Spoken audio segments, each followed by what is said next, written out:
Genesis chapter 3. Now the serpent was more subtle than any beast of the field which Yahweh Elohim had made.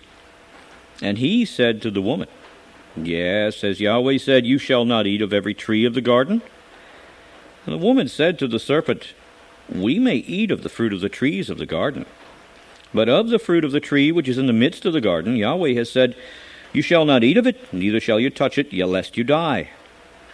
And the serpent said to the woman, You shall not surely die.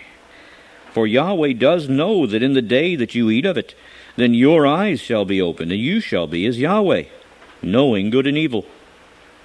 And when the woman saw that the tree was good for food, and that it was pleasant to the eyes, and a tree to be desired, to make one wise, she took of the fruit of it, and did eat, and gave also to her husband with her, and he did eat. And the eyes of them both were opened, and they knew they were naked.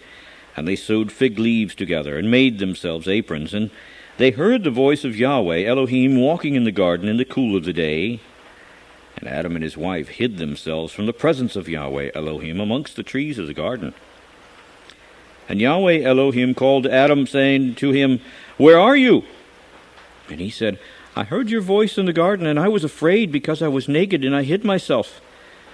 And he said, Who told you that you were naked? Have you eaten of the tree whereof I commanded you that you should not eat? And the man said, The woman that you gave to be with me, she gave me of the tree, and I did eat.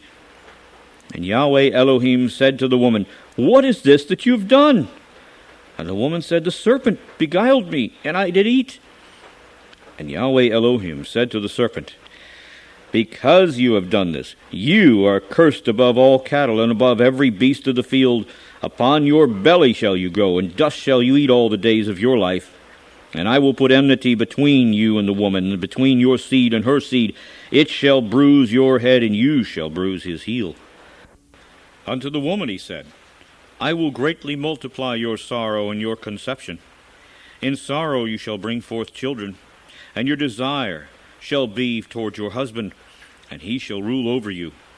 And Adam he said, Because you have listened to the voice of your wife, and have eaten of the tree of which I commanded you, saying, You shall not eat of it, cursed is the ground for your sake. In sorrow shall you eat of it all the days of your life. Thorns also and thistles shall it bring forth to you, and you shall eat the herb of the field.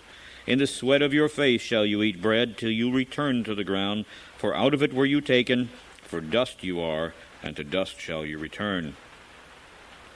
And Adam called his wife's name Eve, because she was the mother of all living.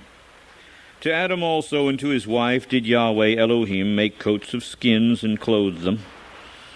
And Yahweh Elohim said, Behold, the man is become as one of us, to know good and evil. And now, lest he put forth his hand and take also of the tree of life, and eat and live forever.